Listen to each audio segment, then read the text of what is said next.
Not Gary's ICU stint driving Andi to drink. And Maurice and Paige won't stop cutting up down there at that damn bank. And Karen knew that she should have never got involved with Roosh the Riches to begin with. What's good, y'all? She gets this Erica Vane coming to you right here on Erica Vane TV with another Sistas video. And in this one, I'm doing a preview for season 8, episode number 5. If you're new here, hit that subscribe button and turn your bell notifications so you don't miss out on any of my Sistas content and conversations. From the moment that a video drops, you will know because you'll be subscribed and you won't have that bell notification on, right? Okay, I thought so. So let's go ahead through the end of episode trailer so I can give you guys a preview of what I think is going to come. But be sure to tune into Erica Vane TV 30 minutes after the new Sistas episode premieres for our Sistas Keeper, which is the live after show where myself and Ellie Nick unpack the episode, give our reactions, and talk to y'all about y'all's reactions about the most recent episode. We are currently on hiatus from Fatima, but if you are into Fatima, I also have the first 10 episodes of season 3 breakdowns on the channel as well for you to check out. So it is plenty of Sistas Universe content for you right here, which you good sis you Let's Talk TV with. Without further ado, jumping into this, the teaser / trailer starts off with Maurice playing with some pen that's like messed up, but he don't like the pen, and maybe it's Paige's pen because Paige comes storming down the steps like a little Karen. What are you doing over there? And honestly, while this is like super light as it pertains to the storyline, I am really here for the dynamic that Paige and Maurice have and the banter that they have. Like, I think it's hilarious. Their back and forth is classic.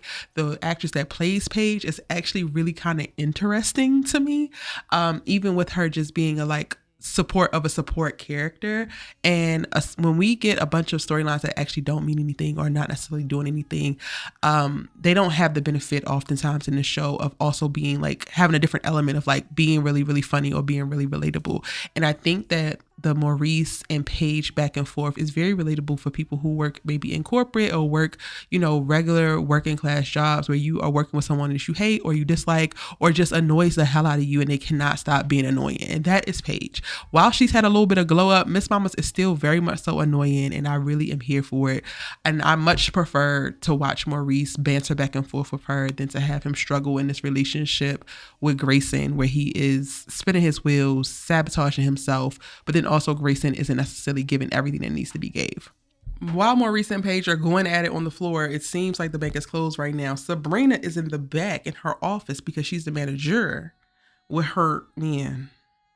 Is that what he is? Is he a man? Because it's giving little ass boy. But okay, with her man trying to cut it up and whatever. And this is, I think, the setup to what we're going to see in reference to the story arc between them and their relationship. Because in episode 6, in the synopsis, it talks about Rich struggling with her half-truths, and then in episode 7 it talks about them hashing things out. So I believe that this is the beginning of whatever that particular arc is going to be, of them having issues and some back and forth. And it's just like, Rich, take your ass back to that juice bar.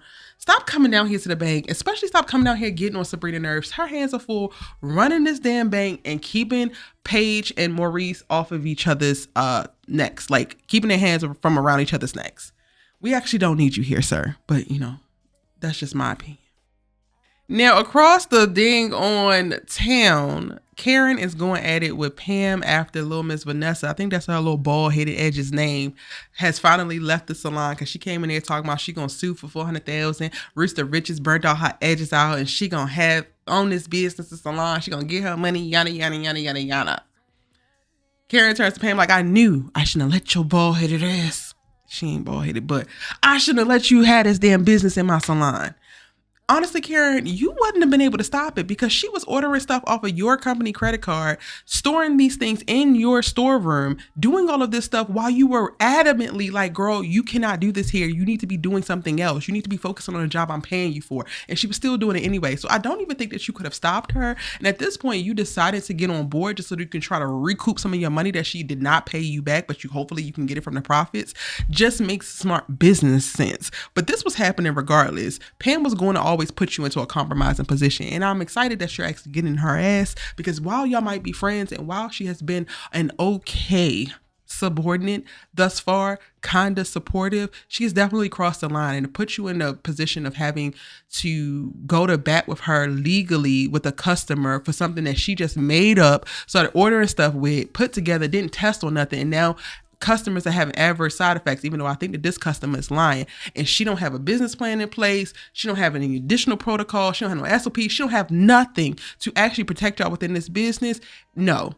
And you are in your third trimester with twins, honey. You don't actually have time for this, Karen. So get in her ass and maybe throw Pam's ass out. Pam, go over in a WeWork or something. Go over in a storage unit and you figure it out. You and Miss Marie have y'all problems and y'all beef because Miss Marie done already gave you some money, not realizing that you ain't actually a businesswoman. You don't know what the hell you're doing other than being cute and trying to peddle this product.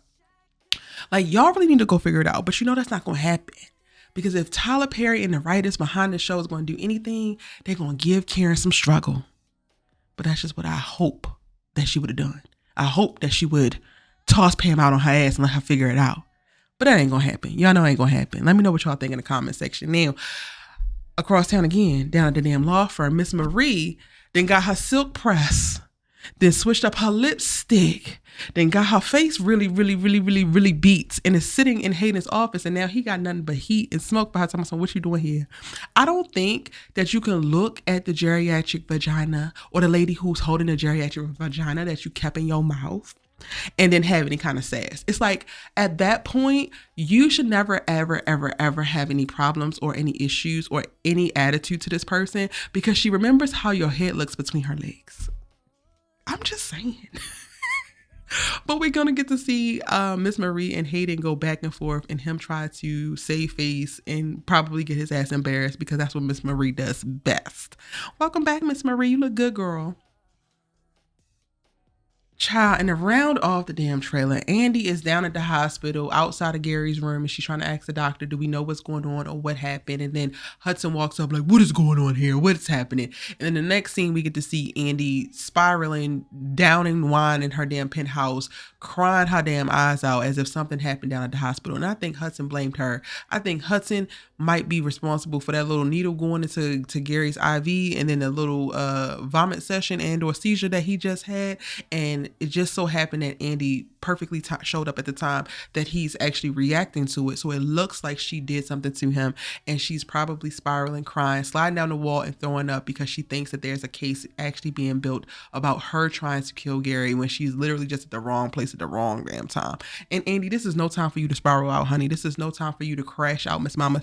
It's your time to call Robin, tell him what went down, drop this damn bottle and get in the damn game and get on the offensive because these people are going to try to take you down and you're going to let them if you're just going to run around here and cry and whine like the victim. And that's it, y'all. That is my thoughts, my predictions for what we're going to see in episode 5 of season 8 of Tyler Perry's Sistas. Let me know all of your predictions in the comment section down below. And again, don't forget to join us live after the Tyler Perry Sistas episode on Wednesday night for our Sistas Keeper. I also have my episode 6 and 7 synopsis breakdowns dropping, giving you additional predictions for further on in the season. So be on the lookout for that. Turn on your bell notifications if you haven't already. And you can also do that for the Sistas specific playlist because I do cover a bunch of different shows. And if you only want to be notified about Sistas, you can actually do that on the Sistas playlist page. It's your good sis, you love to talk TV with, and I'm going to see you in my next one.